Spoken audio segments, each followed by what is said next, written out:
Welcome student, स्वागत है आप सभी का राजन क्लासेस पे। My self Neha from Varanasi. तो जैसा कि आज हम लोग को विज्ञान पढ़ना है, ठीक, आज विज्ञान का टर्न है। तो आज हम लोग विज्ञान पढ़ेंगे। एनसीईआरटी कक्षा 10 का अध्याय 1 चल रहा था, रासायनिक अभिक्रियाएं एवं समीकरण। तो अगले वीडियो में हम पढ़ चुके हैं कि रासायनिक समीकरण को कैसे संतुलित किया जाता है। उसमें एक एग्जाम्पल हम लोग किए थे, तो इसमें एक आके एग्जाम्पल और करेंगे, मतलब रासायनिक समीकरण को संतुलित करेंगे। तो थोड़ा बहुत जो नहीं आ रहा है आप लोग को वो भी अच्छे से आ जाएगा, ठीक। तो चलिए हम लोग रासायनिक समीकरण को संतुलित करते हैं।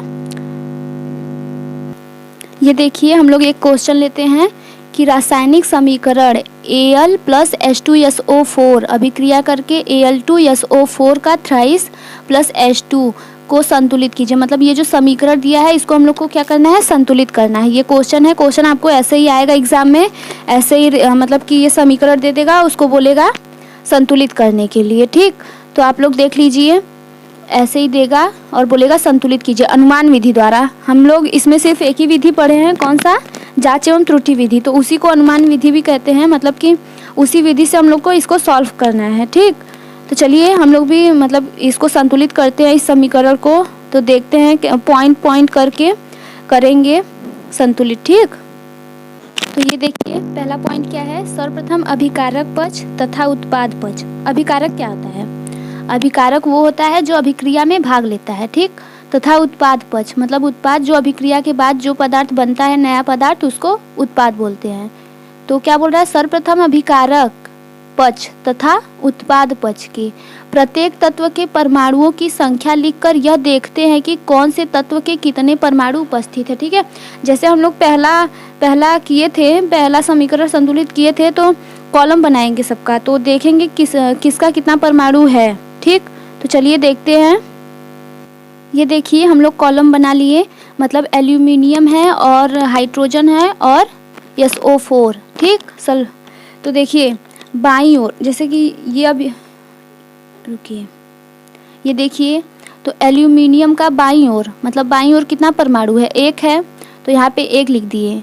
और फिर एल्यूमिनियम का दाईं ओर कितना है, दाईं ओर 2 है ना, एल्यूमिनियम Al2 लिखा है, तो इसका परमाणु कितना है, 2 है, तो यहाँ 2 लिख दिए दाईं ओर, ठीक। और फिर हाइड्रोजन है, हाइड्रोजन का परमाणु कितना है, H के बाद 2 लगा है, तो इसका 2 परमाणु है, ठीक। यहाँ पे 2 लिख दिए बाईं ओर। फिर दाईं ओर कितना है, हाइड्रोजन यहाँ है, हाइड्रोजन का भी 2 परमाणु इसमें भी है, तो यहाँ 2 लिख दिए, ठीक। उसके बाद क्या है, SO4 ना, यहाँ SO4 का कितना परमाणु है, 1 परमाणु है। SO4 का 1 परमाणु है, तो 1 लिख दिए। और इसके बाद SO4 दाईं ओर कितना है, दाईं ओर 3 है, यहाँ 3 लगा है ना, तो ये SO4 3 ठो है यहाँ पे, मतलब इसका 3 परमाणु यहाँ पे, तो यहाँ 3 लिख दिए। तो इससे देखिए क्या पता चल रहा है, ये जो हाइड्रोजन है वो बाईं ओर और दाईं ओर दोनों तरफ 2-2 है, ठीक। मतलब इसका परमाणु दोनों तरफ क्या है, 2-2 है, मतलब ये संतुलित है। बस ये जो Al है वो असंतुलित है और SO4 असंतुलित है, ठीक। तो हम लोग को इसी दोनों को क्या करना है, संतुलित करना है। ये हाइड्रोजन जो है वो संतुलित है, क्योंकि दोनों ओर इसके परमाणुओं की संख्या समान है, तो ये संतुलित है। और ये एल्यूमिनियम और ये SO4 ये क्या है, अलग अलग है, मतलब दाईं ओर बाईं ओर इसके परमाणु की संख्या अलग है और दाईं ओर अलग है, और SO4 का भी बाईं ओर परमाणु की संख्या अलग है और दाईं ओर भी अलग है। तो चलिए इसको हम लोग को संतुलित करना है। तो देखिए सेकंड पॉइंट हम लोग क्या करेंगे, एल्यूमिनियम Al तथा SO4 को संतुलित करने के लिए Al से पूर्व 2 तथा H2SO4 से पूर्व 3 लिख देते हैं, इससे निम्न समीकरण प्राप्त होता है, ठीक। तो जो ये समीकरण है, यहाँ है ना ये समीकरण, तो क्या Al से पहले हम लोग 2 लिखेंगे, ठीक। यहाँ Al से पहले 2 लिखेंगे, और ये जो H2SO4 है उसके आगे क्या लिखेंगे, 3 लिखेंगे संतुलित करने के लिए, किसको, Al को और SO4 को, क्योंकि ये जो हम लोग सारणी बनाए हैं उसमें हाइड्रोजन का तो संतुलित है, ये जो Al है और SO4 है इसका क्या है, परमाणु असंतुलित है, दोनों तरफ अलग अलग है, तो ये असंतुलित है। तो इसी को हम लोग को क्या करना है, संतुलित करना है। तो देखिए क्या क्या समीकरण प्राप्त होगा, अगर Al की जगह क्या लगा देंगे, 2 लगा देंगे, तो क्या क्या मिलेगा, क्या समीकरण बनेगा, 2Al फिर प्लस 3 H2SO4, यही बोला है सेकंड पॉइंट में करने के लिए हम लोग को। तो क्या समीकरण बनेगा, Al2SO4 का थ्राइस प्लस H2। ठीक, हम लोग ये जो दायां पक्ष है वहाँ पे Al के जगह 2 लगा दिए और H2SO4 के जगह 3 लगा दिए, तो ये समीकरण हमें प्राप्त हुआ। ये देखिए, ये समीकरण तो हमें प्राप्त हुआ, तो इसका जांच करना है कि ये संतुलित हुआ कि नहीं अभी। तो देखिए यहाँ Al क्या है, तो हम लोग फिर सारणी बनाएंगे। ऐसे तो थोड़ा डिस्टर्ब हो जाएगा, तो सारणी बना के देखेंगे तो थोड़ा आप लोग को समझ में आएगा अच्छे से। तो देखिए, तो हम लोग क्या करेंगे, थर्ड पॉइंट में क्या करेंगे, प्राप्त समीकरण के संतुलन की जांच करने के लिए पुनः दोनों पक्षों में प्रत्येक तत्व के परमाणुओं की संख्या की तुलना करते हैं। मतलब जो ऊपर सारणी बनाए थे वैसे हम लोग फिर से सारणी बनाएंगे और देखेंगे कि परमाणु किसका किसका समान है, किसका किसका अलग है। ठीक, दोनों पक्षों में। तो चलिए बनाते हैं। ये देखिए, हम लोग इसका सारणी बनाए तो यही समीकरण आया था ना ऊपर। एल्यूमिनियम का दाएं पक्ष में कितना परमाणु है, 2, तो हम लोग यहाँ 2 लिख दिए। ठीक, और बाएं पक्ष में कितना है, 2 परमाणु है, तो यहाँ 2 लिख दिए। और दाएं पक्ष में कितना है, एल्यूमिनियम। ठीक, तो इसका भी 2 परमाणु है दाएं पक्ष में भी, तो यहाँ पे 2 लिख दिए। फिर देखिए हाइड्रोजन है H, हाइड्रोजन कहाँ है, यहाँ पे। तो हाइड्रोजन का परमाणु कितना है, ये तीर से पहले, मतलब ये हाइड्रोजन जो है इसका परमाणु कितना है बाईं तरफ, तो ये H2 लिखा है ना, यहाँ पे 3 है। 3 का गुणा 2 में करेंगे तो 3 दूनी 6, मतलब ये जो हाइड्रोजन है, हाइड्रोजन का 6 परमाणु है।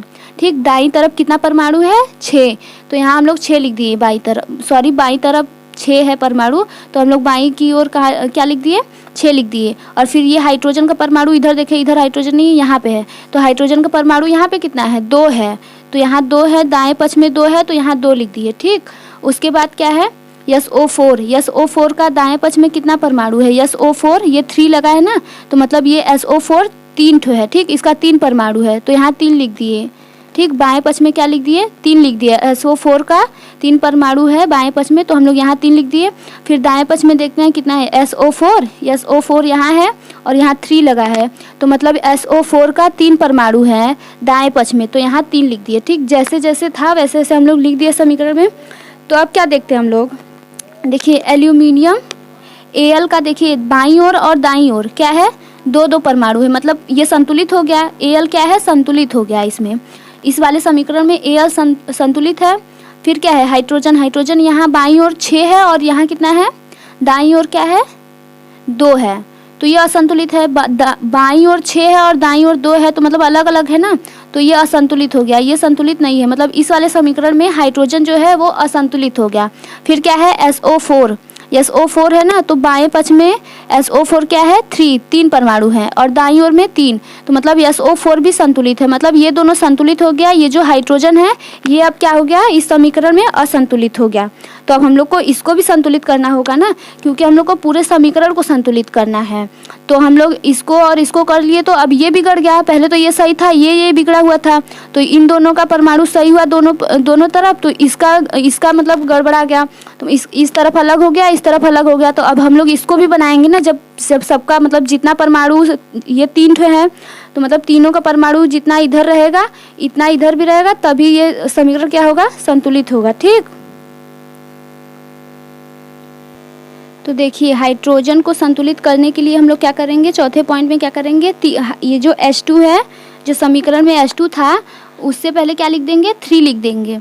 तो चलिए समीकरण में H2 से पहले बस सिर्फ 3 लिख देते हैं और सब जो जैसे था वैसे ही लिख देते हैं। ठीक, जैसे 2 Al था तो Al लिख दिए, फिर प्लस 3 H2 SO4 था तो हम लोग वैसे ही लिख दिए। फिर यहाँ पे जो बोला है बस हम लोग उसी में चेंज करेंगे और जो जैसे दिया है वैसे ही लिख देंगे उसको, Al2 SO4 का थ्राइस। ठीक, फिर प्लस 3 H2, यही बोला है कि हाइड्रोजन को संतुलित करने के लिए H2 से पहले 3 लिख देते हैं। ठीक, 3 लिख दिए, तो यही H2 से पहले हम लोग क्या लिख दिए, 3 लिख दिए। तो अब क्या होता है देखिए, तो 5वें पॉइंट में हम लोग क्या करेंगे, अब पुनः प्राप्त समीकरण के संतुलित होने की जांच करते हैं। ठीक, ये जो समीकरण है इसके संतुलित होने की जांच करेंगे कि ये संतुलित हुआ है कि नहीं। तो फिर से हम लोग एक सारणी फिर बनाएंगे, तो देखते हैं कि तीनों का मतलब जो परमाणु है वो दोनों तरफ समान है कि अभी भी कुछ मतलब अलग है। अलग होगा तो फिर से हम लोग को आगे कुछ ना कुछ करना पड़ेगा। तो ये देखिए हम लोग सारणी बनाए, तो Al जो है, Al का बाईं ओर 2 परमाणु है ना 2। इस तरफ कितना है, 2 परमाणु है, यहाँ 2 लिखा है तो इसका 2 परमाणु है। ठीक, तो यहाँ बाईं ओर हम लोग लिख दिए 2 परमाणु। फिर दाईं ओर कितना है, Al का दाईं ओर 2 परमाणु है, तो हम लोग दाईं ओर भी क्या लिख दिए, 2 परमाणु लिख दिए। तो मतलब Al क्या वो हो गया, संतुलित हो गया, क्योंकि बाईं ओर और दाईं ओर इसका परमाणु क्या है, समान है, तो ये संतुलित हो गया। तो चलिए ये संतुलित हो गया। फिर देखते हैं ये क्या है, हाइड्रोजन। हाइड्रोजन का कितना परमाणु है, यहाँ पे हाइड्रोजन का 6 परमाणु है, H2 लिखा है और इधर 3 है, तो 3 दूनी 6। तो मतलब हाइड्रोजन का 6 परमाणु है इस साइड, तो हाइड्रोजन का 6 परमाणु है, तो हम लोग बाईं ओर लिख दिए 6। ठीक, इधर 6 था तो यहाँ पे 6 लिख दिए। उसके बाद दाईं ओर देखते हैं कि हाइड्रोजन का कितना परमाणु है, तो हाइड्रोजन का यहाँ है H2 लिखा है और यहाँ 3 लगा है, तो 3 दूनी 6। तो हाइड्रोजन का कितना परमाणु हो गया, तो दाईं ओर भी हाइड्रोजन का 6 परमाणु हो गया, तो यहाँ पे भी 6 लिख दिए। ठीक, दाईं ओर भी 6 हो गया, तो यहाँ पे 6 लिख दिए। फिर उसके बाद क्या बचा, SO4 देखिए बाएं ओर कितना है, 3 यहाँ लगा है और SO4। ठीक, तो इसका 3 परमाणु है, बाएं तरफ कितना परमाणु है, 3 परमाणु, तो यहाँ 3 लिख दिए। उसके बाद ये SO4 है, SO4 यहाँ है, यहाँ 3 लगा है, तो यहाँ भी मतलब दाएं ओर भी क्या है, 3 परमाणु है SO4 का, तो यहाँ 3 लिख दिए। तो हम लोग देख रहे हैं कि तीनों का परमाणु समान है। देखिए बाईं ओर Al का क्या है, बाईं ओर भी 2 है और दाईं ओर भी 2 है, और हाइड्रोजन का बाईं ओर भी 6 है और दाईं ओर भी 6 है, और बाईं ओर SO4 का क्या है, 3 है बाईं ओर और दाईं ओर भी 3 है। तो मतलब अब तीनों का परमाणु क्या हो गया, दोनों तरफ समान हो गया, तो ये समीकरण संतुलित हो गया। तो हम लोग लास्ट में क्या लिखेंगे, तो देखिए लास्ट में हम लोग लिख देंगे कि चूंकि अब बाईं ओर स्थित, ठीक, बाईं ओर स्थित प्रत्येक तत्व के परमाणुओं की संख्या, मतलब बाईं ओर स्थित प्रत्येक तत्व के परमाणुओं की संख्या दाईं ओर के समान है, मतलब दाईं ओर के समान है ना, बराबर है, तो समान है, अतः उपरोक्त समीकरण संतुलित रासायनिक समीकरण है। यानी ये जो समीकरण है, ये जो हम लोग का आया है ये समीकरण, ये क्या है, संतुलित रासायनिक समीकरण है। ठीक, ये आपका संतुलित रासायनिक समीकरण हो गया। तो चलिए ऐसे ही हम लोग का ये समीकरण क्या हो गया, संतुलित हो गया। तो देखिए हम लोग दूसरा क्वेश्चन क्या लिए हैं, KClO3 अभिक्रिया करता है MnO2 की उपस्थिति में। ठीक, तो KCl + O2 बनता है। ठीक, तो ये जो समीकरण है इसको क्या करना है, को संतुलित कीजिए। ठीक, ये समीकरण दिया है, इसको संतुलित करने के लिए बोल रहा है। तो जैसे हम लोग ऊपर वाला समीकरण संतुलित किए हैं, तो चलिए इसको भी संतुलित करते हैं। तो देखिए इसको संतुलित करने के लिए हम लोग भी इसमें भी पॉइंट करेंगे। तो देखिए पहला पॉइंट क्या है, इस समीकरण को संतुलित करने के लिए सबसे पहले इसमें भाग लेने वाले प्रत्येक तत्व के परमाणु की संख्या लिखकर अनुमान विधि लगाते हैं। मतलब ये जो तत्व है इसका हम लोग सारणी बनाएंगे और देखेंगे कि किसका परमाणु समान है, किसका अलग अलग है दोनों पक्ष में। ठीक, तो चलिए हम लोग वही करने के लिए ये पहले पॉइंट में बोल रहा है, तो चलिए हम लोग भी सारणी बनाते हैं इसका। तो ये देखिए हम लोग सारणी बना लिए पोटेशियम, क्लोरीन और ऑक्सीजन का। ठीक, तो देखिए अभिकारक यहाँ लिख दिए और उत्पाद लिख दिए, दाएं पक्ष और बाएं पक्ष से हम अभिकारक उत्पाद लिख दिए। तो आप लोग जानते हैं सबसे स्टार्टिंग में हम बता चुके हैं कि ये जो तीर का निशान है, ठीक, ये जो तीर का निशान है इसके हेड की तरफ, ये हेड है, हेड की तरफ क्या होता है, उत्पाद होता है, और ये जो टेल है मतलब पूछ बोलते हैं ना, तो ये पूछ के पीछे जो है इसके मतलब टेल के पीछे जो है ये क्या होता है, अभिकारक होता है।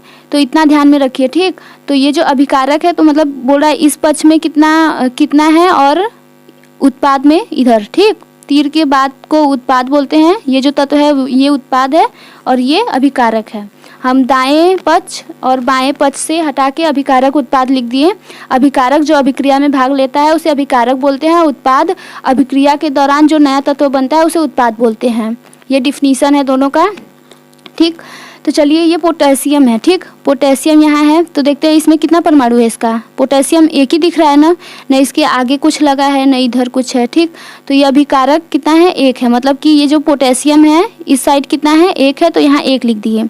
फिर उत्पाद के साइड कितना है, मतलब कि यहाँ उत्पाद है तो कितना उत्पाद बन रहा है, पोटेशियम यहाँ एक है, यहाँ भी एक है, इसके आगे पीछे कुछ कोई नंबर नहीं लगा है तो एक है, तो यहाँ भी एक लिख दिए, ठीक। उसके बाद क्या है, क्लोरीन है। क्लोरीन इस साइड भी एक ही दिख रहा है तो यहाँ एक लिख दिए, और इस साइड क्लोरीन भी एक दिख रहा है तो यहाँ भी एक लिख दिए। ये जो ऑक्सीजन है इसका 3 परमाणु दिख रहा है, ठीक, ऑक्सीजन का 3 परमाणु दिख रहा है अभिकारक में, तो यहाँ 3 लिख दिए। और उत्पाद में कितना दिख रहा है, 2 परमाणु दिख रहा है, तो यहाँ 2 लिख दिए। तो हम लोग देख रहे हैं इस समीकरण में कि पोटेशियम और क्लोरीन के परमाणु जो है वो समान है, मतलब ये पोटेशियम और क्लोरीन क्या है, संतुलित है। लेकिन ये जो ऑक्सीजन है इसका परमाणु अलग अलग है दोनों पक्ष में, तो मतलब ये जो ऑक्सीजन है ये क्या है, असंतुलित है इस समीकरण में। तो ऑक्सीजन को हम लोग को क्या करना है, संतुलित करना है। तो देखिए जब हम लोग सारणी बनाए तो ये पोटेशियम और क्लोरीन का परमाणु समान दिख रहा था, ये ऑक्सीजन जो है उसका अलग अलग दिख रहा है, यहाँ 3 है ऑक्सीजन का, यहाँ 2 है। तो सेकंड पॉइंट में क्या बोल रहा है, बाईं ओर ऑक्सीजन के 3 परमाणु है, यहाँ 3 है ना, बाईं ओर 3 परमाणु है। फिर जबकि दाईं ओर 2 परमाणु है, यहाँ दाईं ओर कितना परमाणु है ऑक्सीजन का, 2 परमाणु है। तो क्या बोल रहा है, अतः यदि हम बाईं ओर, मतलब यहाँ बाईं ओर क्या करें, KClO3, ठीक, KClO3 यहाँ दिया है ना, से पूर्व क्या करें, 2, मतलब इससे पहले 2 लगा दें, और वह दाईं ओर O2 से पहले, मतलब दाईं ओर ये जो O2 है उससे पहले क्या लगाने के लिए बोल रहा है, 3 लिख दे, ठीक, यहाँ 3 लिखने के लिए बोल रहा है। तो दोनों ओर O के मतलब ऑक्सीजन के परमाणु बराबर हो जाएंगे। तो चलिए जो बोल रहा है वो लिख के देखते हैं कि हो रहा है कि नहीं, मतलब बराबर हो रहा है कि नहीं।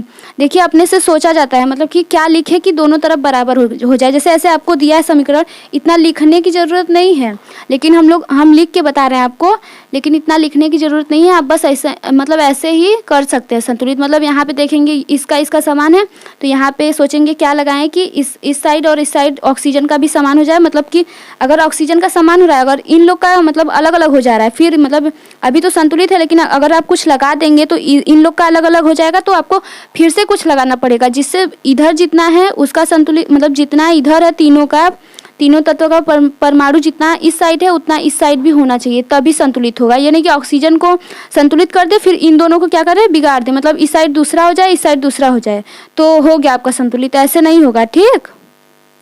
तो चलिए जो बोल रहा है हम लोग लगा देते हैं। तो क्या बोल रहा है, KClO3 से पहले क्या बोल रहा है, ये बोल रहा है ना, KClO3 से पूर्व 2 लगाने के लिए। तो यहाँ चलिए 2 लगा देते हैं और KClO3 लिख देते हैं।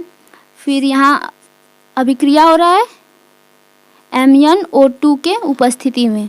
फिर क्या बोल रहा है, KCl ऐसे ही लिखने के लिए बोल रहा है, इसमें कुछ नहीं चेंज करने के लिए बोल रहा है कि वह दाईं ओर O2 से पहले 3 लिख दे, मतलब यहाँ है, यहाँ 3 लिखने के लिए बोल रहा है, तो फिर प्लस करके 3O2 लिख देते हैं, ठीक।